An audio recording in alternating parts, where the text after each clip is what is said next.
ಬೆಂಗಳೂರು ಸೇರಿದಂತೆ ರಾಜ್ಯದಲ್ಲಿ ಮುಂದಿನ 24 ಗಂಟೆ ಭರ್ಜರಿ ಮಳೆಯಾಗಿದೆ ಎಂದು ಹವಾಮಾನ ಇಲಾಖೆ ತಿಳಿಸಿದೆ. ದಕ್ಷಿಣ ಕರ್ನಾಟಕ, ಉತ್ತರ ಕರ್ನಾಟಕ, ಕೊಡಗು, ಶಿವಮೊಗ್ಗ, ಚಿಕ್ಕಮಗಳೂರು, ಚಾಮರಾಜನಗರ, ಮಂಡ್ಯ, ಮೈಸೂರು, ಉಡುಪಿ, ಮಂಗಳೂರು, ಉತ್ತರ ಕನ್ನಡ, ತುಮಕೂರು, ಹಾಸನ, ಚಿತ್ರದುರ್ಗ, ಬೆಳಗಾವಿ, ದಾವಣಗೆರೆ, ಬಳ್ಳಾರಿ, ಬೆಂಗಳೂರು ನಗರ, ವಿಜಯಪುರ, ಬೆಂಗಳೂರು ಗ್ರಾಮಾಂತರ ಮತ್ತು ಚಿಕ್ಕಬಳ್ಳಾಪುರ, ಕೋಲಾರದಲ್ಲಿ ಭಾರಿ ಮಳೆಯಾಗಿದೆ ಎಂದು ಹವಾಮಾನ ಇಲಾಖೆ ಮುನ್ನೆಚ್ಚರಿಕೆ ನೀಡಿದೆ. ಮುಂದಿನ 5 ದಿನಗಳ ಕಾಲ ಕರ್ನಾಟಕದ ಕೆಲವು ಭಾಗಗಳಲ್ಲಿ ಗುಡುಗು, ಬಿರುಗಾಳಿಯ ಗಾಳಿಯೊಂದಿಗೆ ಮಳೆಯಾಗುವ ಸಾಧ್ಯತೆ ಎಂದು ಹವಾಮಾನ ಇಲಾಖೆ ನೀಡಿದೆ.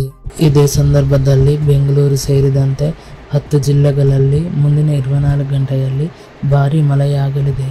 ಮುಂಜಾಗ್ರತಾ ಕ್ರಮವಾಗಿ ಯೆಲ್ಲೋ ಅಲರ್ಟ್ ಅನ್ನು ಹವಾಮಾನ ಇಲಾಖೆ ಘೋಷಣೆ ಮಾಡಿದೆ.